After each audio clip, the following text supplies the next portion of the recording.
رونو قرآن شریف دا الله پاک کلام او خبری دی او کله چې دا قرآن شریف نازل شو په حضور پاک نو د مکه کافر یکدم د پیغمبر علیه السلام مخالف شو د قرآن د نازل دونه مخکې مخالف نو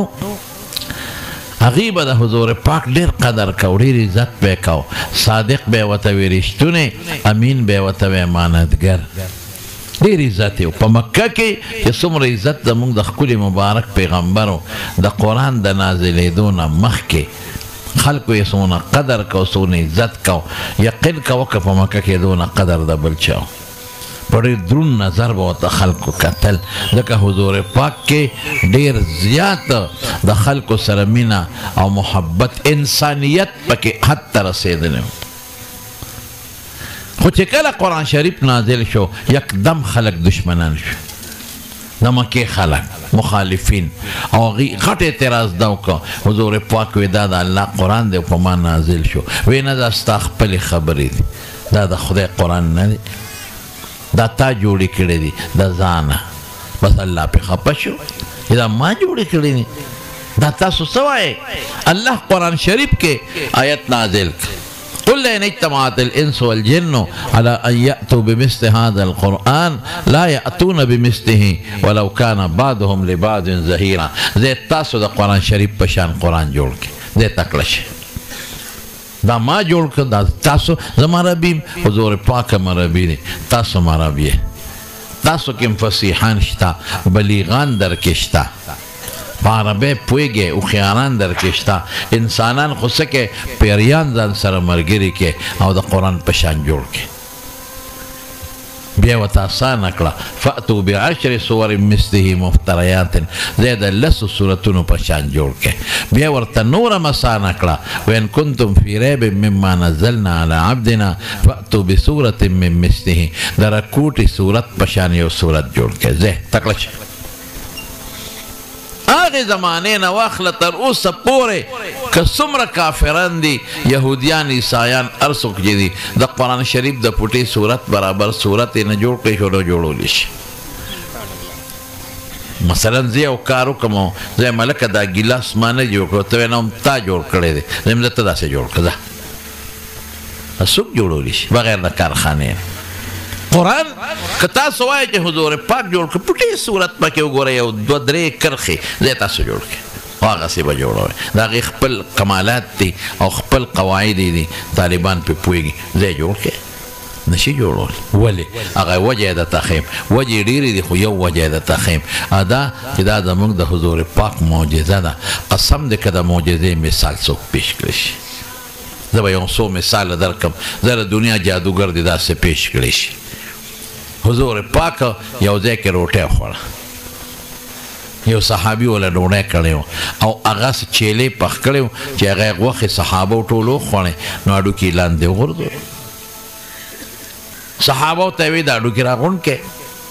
غوښه ټوله ته وخورئ هډوکي راغونډ کړې هډوکي راغونډ کړل وایي دلته یې ما ته مخکې کېښودل چې لاس مبارک یې پراخ کړه واپس یې خدای چیلې جوړ کړه او څه نظربندي نه وه چیلې بیا ګرځېده ډېر عمر خپل بوډاوالي ته ورسېد نو بیا مړ شو دا څوک دې داسې وکړي جادوګران به نظربندي وکړي چل ول به وکړي وروسته به هغسې نه حضرت عیسی علیه السلام په برګي به یې لاس راښ که جوړ به شو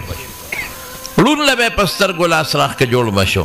مړی ته وایي قم باذن الله خو د الله نوم به یې اخېسته د خدای په حکم مړی به جامدی شو و ابرئ الاکمه والابرص و احیي الموتى باذن الله د خدای په نوم دا کارونه زه کوم د خدای په حکم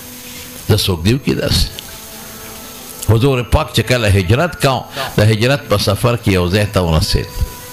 د ام معبد علاقه وه هلته ورسېد هلته یو سخي ښځه وه د هغې نوم ام معبد و د مکې کافر ټول ورپسې وو بس خدای ته بچ که و هغې علاقې ته ورسېد چې ام معبد علاقې ته ورسېد هلکه محفوظ شو هغه ځای مدینې ته نږدې دی دې ښځې کره ورننوت ډېره سخي ښځه وه حضور پاک او ابوبکر صدیق و دوه سره نور کسانو یو عامر ابن فهیره و خادم یو عبدالله ابن ورقت لار به ښوله چې هلته ورسېده نو حضور پاک هغوی ته د میلمستیا دغه وکړه چې مونږ میلمانه یو ښځه سخي وه مشهوره دنیا کې مشهوره وه هغه وخت سره وی ښځه کېنی دلته د ما خاوند ګډې چیلی سرن له بوتلې دي څاروي بوتلې دي مازدیګر به څاروي راولي یو ګډ چیلی به درته حلال کړم حضور پاک ورته وفرمایل وی نه په موږ تلواره ده دشمن له ورپسې وکړ دا مخامخ چیلی چې ولاړه ده دا رالوله شه نو ښځې وخندل هغې وی چې دا جوړ د ګډو چیلو باندې نه دي پوه وی دا خو اوچه ده وګوره تیې ورننوتې دي اوچه چیلی ده ناجوړه ده که دا جوړه وي د نورو چیلو سره به سرن لتلې وه نو دا دله څنګه ولشم رسول الله مبارک بیا ورته وفرمایل وایي که ته اجازت کې موږ بیا ځان لوله شو ښځې به پر وخندل لکه ته چې اوس ما ته اوچه چیلی وي ما ته وي دا لوله شه نو زه به وایم چې په دې خبرو سته نه پوهېږې نو اوچه څنګه پی کوي پی خو هغه چیلی کوي چې لنګه شي هغه ښځه ورته وایي چې زه درته وایم چې اوچه ده ناجوړه ده پی پکې قصاص کې چې زور ورکوې نشته کم ځای نه پی راپی وایي ته اجازت وکړه هغې خو ته پته نه وه ښځې ورته وایي ښځه اجازت دی داسې دغه نه د لرګي او لوښ یو قدح ورته وایي عربی کې هغه یې راواغېسته کاسه او رسول الله مبارک په خپله چیلی ته کېناسته خو چې ګوتې مبارکې د چیلی توله ورسېدې بس د چیلی تی د پیونو پړسېده اوچه چیلی او چیلی خپې ارتې کړې غولان ډکه شوه او شخوند یې شروع کړو تاسو خو زمیندار یې په دې پوهې چې کومه چیلی ناجوړه شخوند نه وای او چې جوړه شي نو بیا شخوند شروع کړي بس رسول الله مبارک ته پی ولشل په خپله یې مسکل درې ملګري ورسره د هغې مسکل او روان شوتې چې مازدیګر د دې ښځې خاوند کور ته راغی او څاروي راوستل یا سړیه راشه هغه چیلی ته وګوره هغه اوچه چیلی یو خو ناجوړه وه جوړه شوه شخوند هغه دی وایي ټیک ټاک ده او بل وخت توتی وګوره وایي دا څه مسله ده وایي دغسې یو هلک راغلی او دا چلو شو پی ته یې واغېشتل موږ ټول ومسکل او اوس هم دغه د غولان د پیو ډکه ده دې ته څه وایي معجزه چیلی به عمر بر پی کول لږ به داسې سموده کې پی کم کړل لږ لکه څاروي چې کله بلار بشي او لږ پی کم کړي بیا به یکدم پی زیات کړل بې لنګانه بې مال کېدو بې بلار بېدو هغه چیلی به پی ورکول او ټول عمر چې جمدی به پی ورکول دا د حضور پاک معجزه ده داسې زه څوک وکړي څوک هم نشي کولی د معراج په سفر چې حضور پاک لار څونه ساعت کې تللی دی نبی علیه السلام بیت المقدس تاسو وایه طالبان ورته بیت المقدس وایي بیت المقدس ته لاړ د هغه ځای نه اسمانونو ته جنتونه دوزخونه ولیدل الله سره ملاقات وشو په دې باندې خو بلا وخت لګي واپس یې راغی څونه ساعت کې راغی وایي چې واپس رالم چې تلم چې بستره څنګه ګرمه وه چې سړی پاسي نو تولی ګرمه چې واپس راتلم هغسې ګرمه وه وی چې تلم هغه د کوټې زنځیر د دروازې مې داسې راغورځه زنځیر لقیده زنځیر خو یو سکنډ کې قلار شي وی چې رالم زنځیر هغسې لقیده لا قلار شوی نو چې بار راووت ابوجهل وله په مخه ورغې ډېر لوی رامیو رزیل هغه به پورې ټوکې کولې مولوي صاحب بره کېنه هلکه مېلمه ته ځای پرېږدی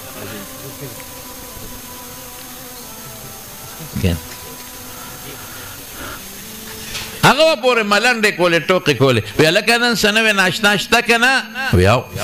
وی څه دي وی لږ ساعت کې بیت المقدس ته تللی وم بیا رالم د اسمانونو ذکر یې ورته لا نو کړی وی ښه په ویښه وی چې خلکو مخکې به ووې وی او بلکل بس ابوجهل خو یې راشه لوبه جوړه شوه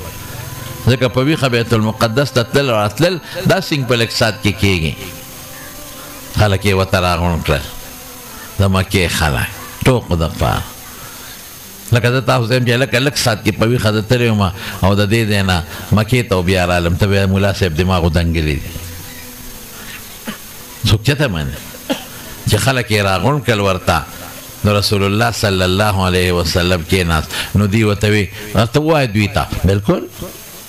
فخر کوم بیګا په دومره لږ ساعت کې د بیت المقدس ته لاړم پیغمبرانو ته مې 2 رکعته لمونځ هم وکړ او بیا رالم بس فورا خلکو تپوسونه شروع کړه وی ته تلې وی یو بلکل تلې لږ ساعت وی بیت المقدس جومات د ښار نه کم طرف ته دی چې کوم تجارت والا تلي وي هغوی ته پوس کړه څو دروازې دي د جومات څو کړکۍ دي د جومات ښار څنګه دی جومات څنګه شکل کې هلکه خدای ته وګوره زه اوس په دې کوټه راتېر شم رالم دلته رالم نو ما د کوټې ته چت ته خو نه دي کتلی چې دې باندې لنټر دی او که لرګي دی او څو لرګي دي د څه خبرې تاسو یو جومات ته لاړ چې په هغه جومات کې لمونځ وکړې او زه رانه تپوس وکړم چې دې جومات څو دروازې دي تاسو ته پته لګي ستا چې د خو د دروازو شمېر له نه هم تللی خو پیغمبر علیه السلام فرمایي لکه مې سودا شوه چې خدایه کو دوی له جواب نه ورکوې در پورې خاندي که ورکوې نو زه خو څه خبر یم چې ښار کم خوا دی جومات زه خو د شپې په تیاره کې لاړم 2 رکعته لمونځ مې وکړو بیا خدای اسمان ته وخېږي زموږ په کلي کې پخوا یو ښځه وه د هغې نه کوټه جوړه کړې وه چاتي ونیوه بډای ښځه وه چې کوټه یې ته قبضه کړه نو ښځې په عدالت راپورټ وکړه عدالت ته مسله لاړه نو هغه چې چا کوټه نیولې وه نو د هغه یو وکیل نیولی و پخوا به د وکیلانو پټکي په سر القوله به یې واله وکیل به قوله واله هغه وکیل دی ښځې ته وایي وایي خورې دا کوټه ستا ده وی او تا جوړه کړې ده او ما په لیبر جوړه کړې ده په ترکاڼو په ګلکارانو مې جوړه کړې ده وی ښه وی د دې کوټې څو لاړې دي لاړې خو پېژنې که نه دا برګې او تیرونه څو دي چې تا جوړه کړې ستا کوټه تا ته پته وي ښځې ورته وایي چې وکیل صاحب زه خو کوټه ما په خپل لاس نه جوړه کړې په ګلکار او مزدورانو مې جوړه کړې یو ځل ورننوتې مو دې سړي رانه نیولې ده ما ته خو یې د لاړو پته نه لګي ما خو یې لاړې نه دي شمېرلې او نه ما برګې شمېرلې دي واسې وکیل صاحب تا نه تپوس کوم دا کوټه ما یو ځل جوړه کړه او درانه ونیوه او دا پټکې ته هر سهار وې او ماسخوتن یې کوزې بیا سهار وې ماسخوتن یې کوزې ستا را دې پټکي څو ولدي په بوهېتل وکیل بس د وکیل صاحب وخت کې یو خوا بل خوا لاړل او وکیل غټ ټیز واچو هلکه ټیز یې نه دی اچولی خو لکه ما دا خبره وکړه وکیل لا پیمپر یې ولاړه خدای دا په کومه ښځه واوړېده نه وایه ما خو یو ځل کوټه جوړه ته خو پټکې هر سهار وې او سپړې او به غټ غټ پټکي څو ولدي بس چپ چاپ شه صاحب هغه شی سړي ته یادي چې کوم شي ته توجه وي یو شي ته چا توجه نی نو هغه د هغه د شمېر نه څه خبر دی نو حضور پاک نه چې تپوس کو ښار کم خوا دی او جومات کم خوا دی او د جومات دروازې څو دي او کړکۍ موږ ته څه خبر یو یا خدا نبی علیه السلام فرمایي الله ټول حجابونه ختم کړل او دا بیت المقدس داسې ما ته ښکارېده لکه چې مخامخ په جبل ابي قبیس ته پاسه پروت دی هغوی به تپوس کو ما ته ښکارېدل ما به جواب ورکو هغوی به تپوس کو ما به جواب ورکو دې ته معجزه وایي ځای که نه اوس یو غټ جادوګر دی راشي چې لوی جادوګر نه جادوګري دلته دې کښېني او زه دې تپوس کوم د مکې شریفې که د ما له جواب راکړه زه به جرم ورکړم دقه سرونو قرآن شریف ته د الله پاک کلام او د خدای پاک خبرې او دا د حضور پاک غټه معجزه ده د معجزې مثال څوک پیش کولی نشي سوال نه پیدا کېږي اوس دا قرآن شریف خدای پاک زمونږ او ستاسو دپاره نازل کړی چې مونږ به د دې قرآن شریف سره خپل تعلق او جوړ پیدا کوو او شکر دی الله علما پیدا کړي دي هغه علما لګیا دي او د دې قرآن خدمت کوي یارونو خدای ته وګورئ د علمو قدر وکړئ عزت وکړئ ستاسو بچو ته د خدای کتاب د عالمان ښایي ستاسو وړو ته قرآن دا ملایان صاحبان ښایي تاسو د خپلو بچو ته چې سکول او د کالج نه فارغ شي نو سیرې اچوئ په خدای قسم چې د سرو زرو سیرې ورته واچئ چې ستا زوی انجینیر شو ډاکټر شو وزیر شو صدر پاکستان وزیر اعظم هر څه شو او د سرو زرو سیره ورته واچئ دې مولانا قاري سلیمان صاحب چې نن ستا بچي ته په سینه کې د خدای د قرآن سیره ور واچوله په خدای که ورته دا ټولې رسېږي د دې نه لوی شی بل کم دی زما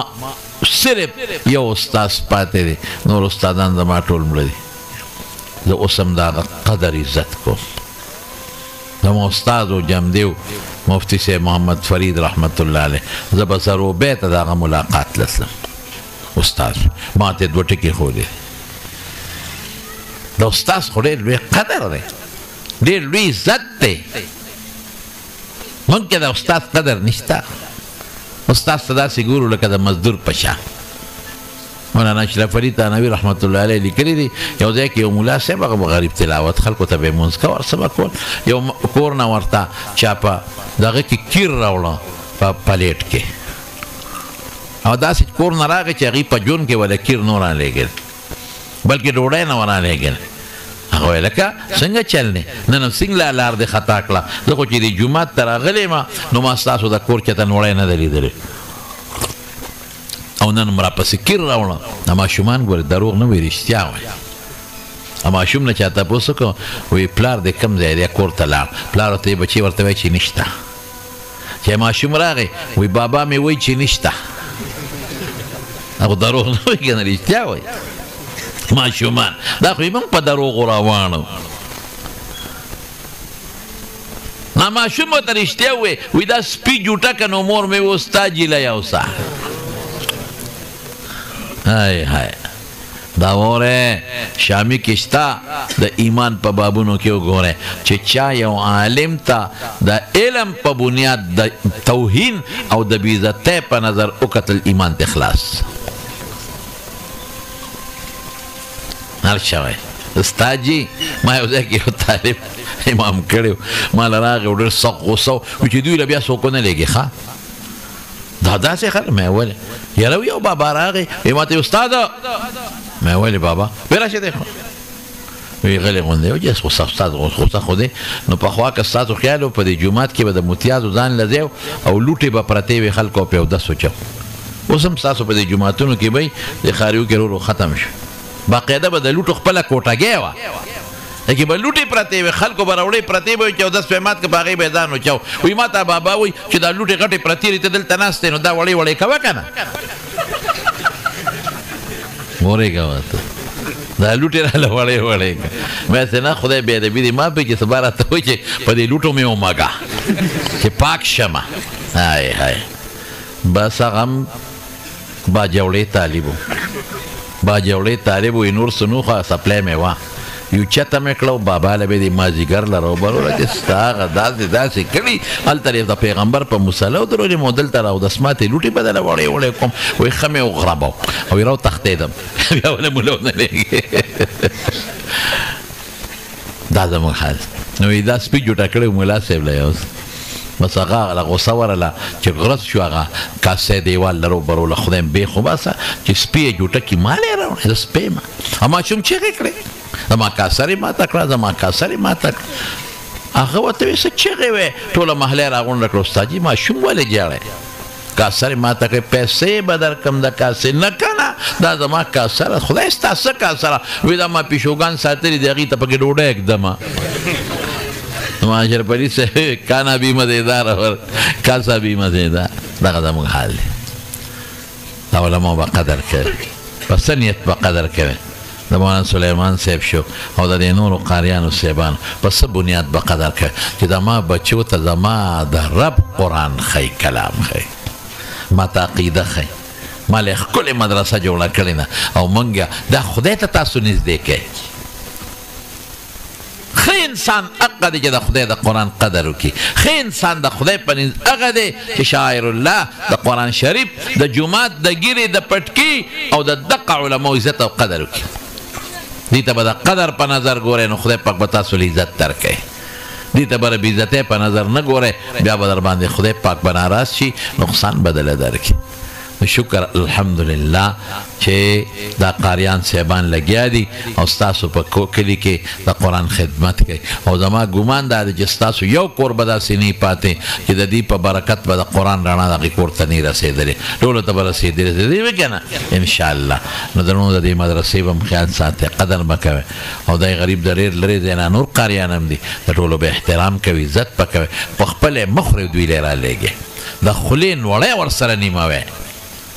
مقصد د الله قرآن ونیسئ او دین ونیسئ خدای به خدانه خوشحاله د هر څه قسم دی د الله را طرف نه دی زمونږ د مال دی که رزق دی او که زمونږ د ښکلی وجود دی او که زمونږ د عزت دی او بچي دی دا د خدای طرف نه دی الله خوشحاله کې هر څه ډېر الله راضي کې هر څه ډېر د الله قرآن سره مینه وکړئ هر څه ډېر یو خو به د نن نه پس د قرآن شریف تلاوت کوئ که خیر کوئ به که نه ټول انشاءالله ووایئ زړه د اخلاصه به کوئ که خیر